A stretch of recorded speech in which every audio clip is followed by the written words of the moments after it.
All right, let's start the program for today. So, I would like to start this show by saying that I have a little bit of a crush on this man. So this is Bernard Sanders. You may notice I've got Bernard merchandise behind me. I've got some Bernard books somewhere that I haven't read, but I got them for free for donating to the campaign a couple times, you know. So this is Bernard Sanders, and Bernard has been very effective with his messaging from the election up until now.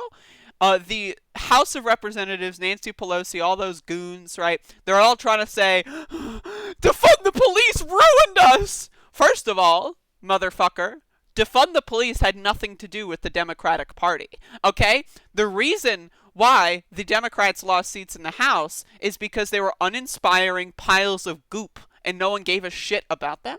So let's see what Bernard Sanders, Saint Bernard Sanders, has to say about what the absolute state of the House of Representatives is. Something like 100 congressional candidates ran on Medicare for all. Do you know Medicare. How many of them lost? Zero. I want to listen to him say Medicare. You know how many of them lost? Congressional candidates ran on Medicare for all. Medicare? You know how many of them lost? Zero. I think one candidate who ran on a Green New Deal lost. And the reason for that is that these proposals are popular proposals. So the idea of blaming our ideas on their defeat, I'm not sure that that's true. I think the converse may be true. Got a lot of people out there who are listening to some Democrats and saying, what do you stand for? Are you going to represent us when we are hurting so much? Do you have the guts to take on powerful special interests? Are you going to raise that minimum wage? Are you going to fight for health care for all? I don't want to go bankrupt because I can't afford to pay my medical bill. What are you going to do about it? Are you going to make sure that my kid can afford to go to college? So I would turn that argument around and say to some of my more conservative Democratic friends, maybe the problem is that the working class of this country did not perceive that you were prepared to stand up and fight for them. See, again, Bernard, he's going in. Let me get a good still frame here. He's going in. Bernard's going in. And I just love it. I love it. Like, there's been this, like, brand. And, like, I know that my audience has a little bit of a cross-section here. But there's this, like, brand of, like, dead ender. Everyone that does even one thing that I slightly kind of disagree with is a sellout and therefore they're canceled. There's this, like, brand or strain of extremely cringe reactionary politics on the left. People that want to say Bernie's canceled and stuff. I just want to say, holy shit, imagine being that much of a dullard. Like, I literally cannot imagine. Like, you wake up in the morning, right? You splash water in your face. Like, you know, you drink some coffee, you look in the mirror, and you say, I'm going to be a moron on Twitter and YouTube all day. I don't understand that. So that's my critique of that. But either way, Bernie Sanders has been, like, again, he has been very clear in his messaging, and the way he speaks is very good. He speaks in such a way, he avoids certain buzzwords, right, that maybe I would like him to use, because he has a very interesting analysis that can be heard and understood by entirely different swaths of people, and I appreciate that. And it's also just factual that centrist Democrats were the ones that lost. Those that endorsed Medicare for all won re-election. Those that endorsed the Green New Deal overwhelmingly won re-election. There's a pattern here, and the Democratic House leadership especially does not want you to see that pattern. It doesn't want they just want to, like, defund the police.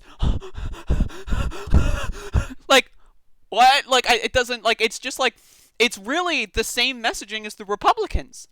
In, like, whenever they lose, they will just take playbooks from the Republicans. The Republicans ran ad after ad after ad saying Democrats are going to defund the police. God damn, what about you? And then, what did the Democrats do? Nothing. They did nothing. They did nothing at all because they're scared, whiny little babies.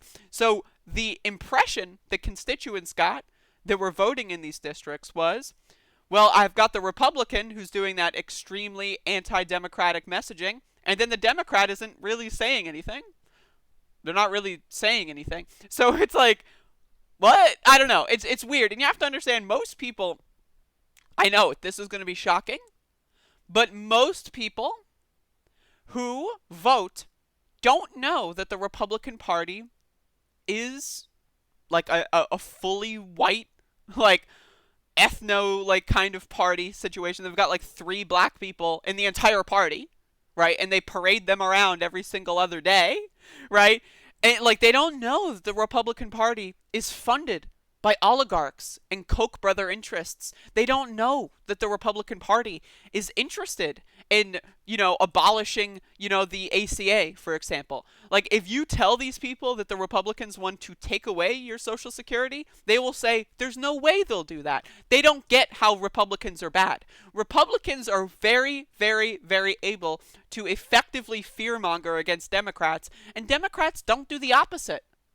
Like, how do you have Donald Trump, a product of the Republican Party, that has been in like a petri dish for the last like 30, 40 years, finally grow into a being and they become president? How do you have the opposition party, how do you have that party not tie those things together?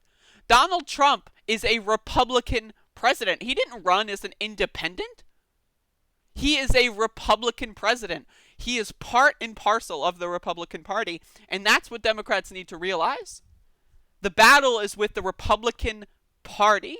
The battle is with rich special interests. The battle is with like just the established institutions of racism in this country. The battle is not with a bunch of poor people that saw their brother get shot by cops and are doing a protest in the street.